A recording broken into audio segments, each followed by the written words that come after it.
जयंत पाटलांनी राजीनामा दिलेला नाही, खासदार सुप्रिया सुळेंचा खुलासा।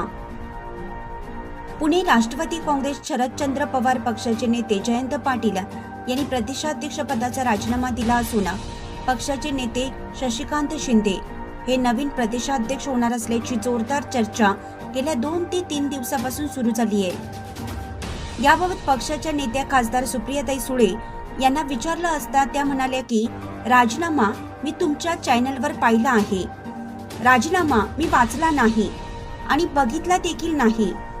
पुढच्या वेळेस सूत्राला माहिती घेऊन बातमी द्यायला सांगा। मी राजीनामा वाचला नाही, ऐकला नाही। पक्षाची उद्या बैठक होणार आहे असं म्हणत सुप्रिया सुळे यांनी जयंत पाटील यांनी राजीनामा दिलाच नसल्याचं स्पष्ट केलंय। चॅनलला सबस्क्राइब केल्यामुळे बातम्या अपडेट तुमच्यापर्यंत लवकर पोहोचतील।